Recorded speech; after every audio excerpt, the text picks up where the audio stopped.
মৰমৰ ছাত্ৰ-ছাত্ৰীসকল, মই আজি তোমালোকক 10মান শ্ৰেণীৰ ত্ৰিকোণমিতিৰ পৰিচয় শীৰ্ষক পাঠটিৰ বিষয়ে কিছু কথা আগবঢ়াইছো। আহাচোন আমি পাঠটিলৈ যাওঁ। দৰাচলতে ত্ৰিকোণমিতি হ'ল ত্ৰিভুজৰ কোণ আৰু বাহুৰ সম্পৰ্ক আলোচনা কৰা এটা বিষয়। ত্ৰিকোণমিতি হ'ল ত্ৰিভুজৰ কোণ আৰু বাহুৰ সম্পৰ্ক আলোচনা কৰা এটা বিষয়।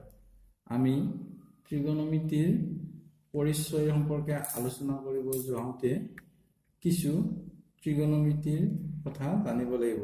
এতিয়া ত্ৰিকোণমিতিক অনুপাতনো কি তাৰ বিষয়ে আমি জানি লওঁ।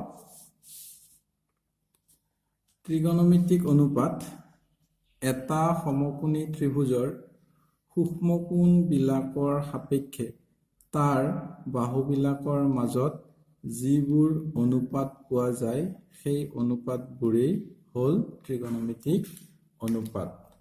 এটা সমকোণী ত্ৰিভুজৰ সূক্ষ্মকোণ বিলাকৰ সাপেক্ষে তাৰ বাহুবিলাকৰ মাজত যিবোৰ অনুপাত পোৱা যায় সেই অনুপাতবোৰেই হ'ল ত্ৰিকোণমিতিক অনুপাত।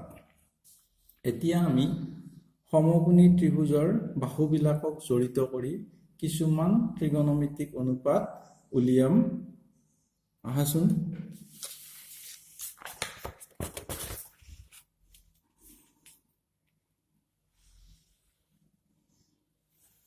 এইটো এটা সমকোণী ত্ৰিভুজ।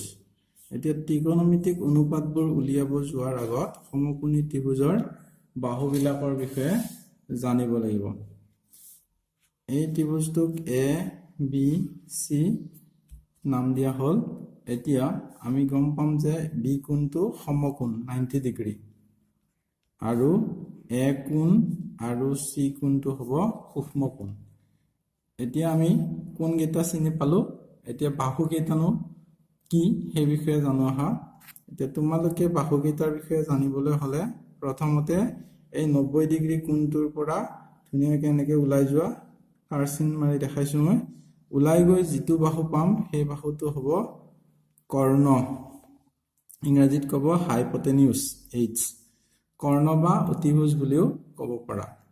এতিয়া যিটো কোণ ল'ম, ধৰা এ কোণটো ল'লো, এ কোণৰ পৰা এনেকৈ আহি যিটো বাহু পাম, ওলাই আহি যিটো বাহু পাম সেই বাহুটো হ'ব লম্ব।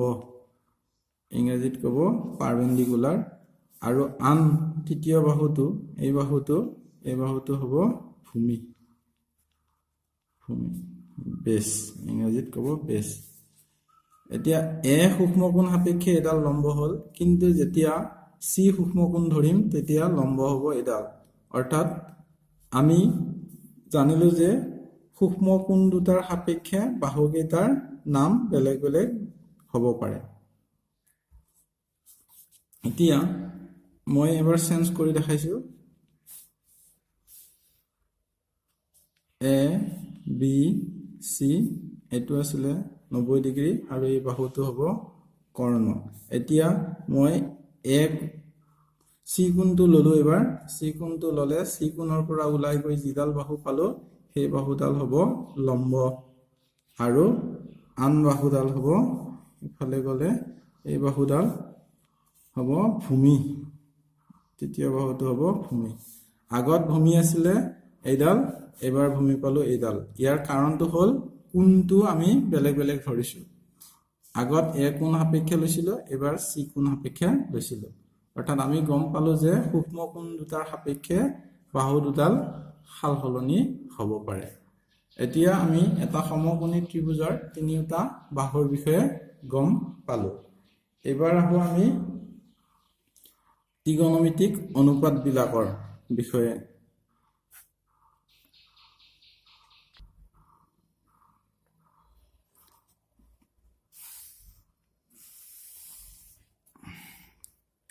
তোমালোকে ত্ৰিকোণমিতিক অনুপাত 6টা পাবা আৰু সেইকেইটা হ'ব যে সাইন এ, মই এ সূক্ষ্মকোণ সাপেক্ষে তোমালোকক অনুপাতবিলাক দেখাম। Sine A, cos A, sec A, cosec A, tan a আৰু cot a মই ত্ৰিকোণমিতিক অনুপাত ছটা পালো আৰু সেই ছটা কি sin a cos a sec a cosec a tan a আৰু cot a এতিয়া আমি অনুপাতবোৰ উলিওৱাৰ আগতে এই গিটাৰ মাজত এটা সম্বন্ধৰ বিষয়ে চাওঁ এই সম্বন্ধটো কি হ'ব যে এক number sin a equal 1 by cosec a বা or cosec a equal 1 by sin a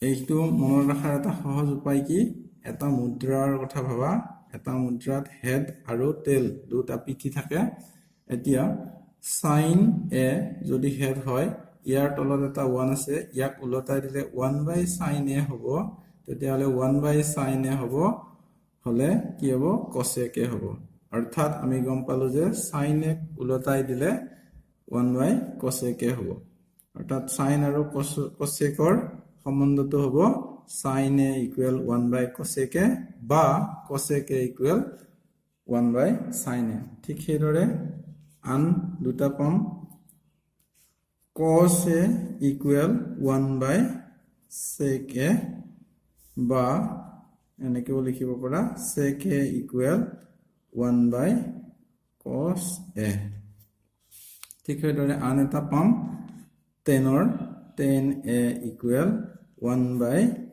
cot a বা cot x যদি উলটাই দিও 1 by tan a এই তিনিটা ছটা অনুপাত তিনিটা বনাই দিয়া হল সম্বন্ধ বনাই যে cos a equal 1 by sec a বা sec a equal 1 by cos a tan a equal 1 by cot a বা cot a equal 1 by tan a আৰু sin a equal 1 by cosec a এতিয়া এই ছটা অনুপাত কোণ আৰু বাহুৰ লগত কেনেদৰে সম্পৰ্কিত তাৰ বিষয়ে আমি আলোচনা কৰো হা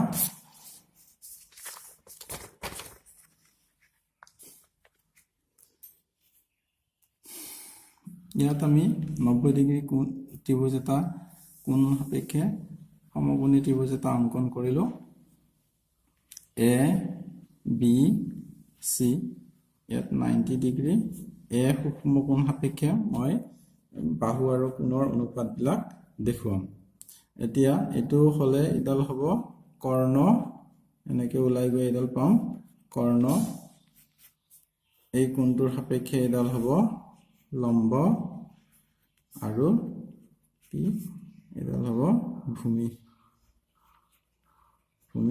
b এতিয়া এই কোণ সাপেক্ষে এই বাহুবিলাকৰ মাজৰ সম্বন্ধটো জানিবৰ কাৰণে এটা সহজ উপায় মই ইয়াত লিখি দিছো সা ল ক ক ভু ক তে ল ভু সালকক ভুকতে লভু এই ওয়াৰ্ডটোৰ সহায়ত আমি গোটেই সম্বন্ধগিতা বাহু আৰু কোণৰ সম্বন্ধগিতা মনত ৰাখিম এতিয়া প্ৰথম আমি এই এংগল সাপেক্ষে সাইনৰ পৰা আৰম্ভ কৰো সাইন কোনটো হ'ব a সেইকাৰণে সাইন a হ'ল সা এইটো সা আছে নহয় এই সা মানে সাইন বুলি ভাবিম অনুপাতটো হ'ব লক ওপৰত আহিব লম্ব তলত আহিব কৰ্ণ লম্ব p by h সা লক সা মানে সাইন ল মানে লম্ব ক মানে কৰ্ণ অৰ্থাৎ ত্ৰিভুজটোত হ'ব a কোণ সাপেক্ষে লম্ব হ'ব bc আৰু কৰ্ণ হ'ব ac সাইনৰ বিপৰীতটো আছিল কি cosec cosec cosec ইকুৱেল ইয়াক ঘূৰাই দিয়া তোমালোকে কৰ্ণ বাই লম্ব p ইয়াত কৰ্ণ আছিল ac আৰু লম্ব আছিল bc 2 নম্বৰ 3 নম্বৰতে আহিলে ক এই ক মানে cos angle a equal ইয়াত যোৱা ক ভূ ক ভূমি বাই কৰ্ণ ভূমি বি কম ইংৰাজীত কৰ্ণক এইচ হাইপটেনিউছ এতিয়া ভূমি এই ত্ৰিভুজটোত ভূমি হ'ব এ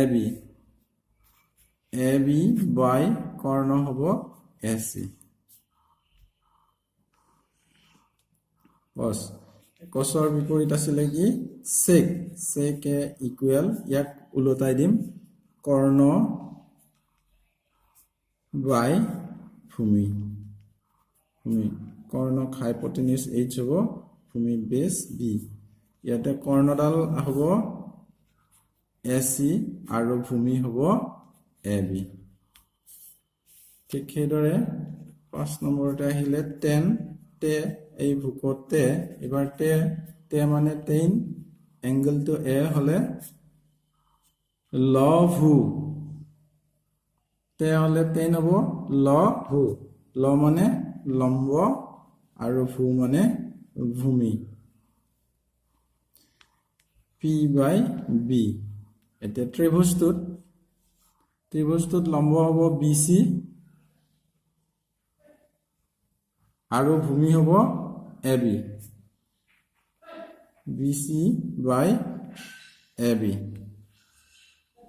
এবাৰ হ'ব টেনৰ বিপৰীত হ'ব কট এ ইকুৱেল ভূমি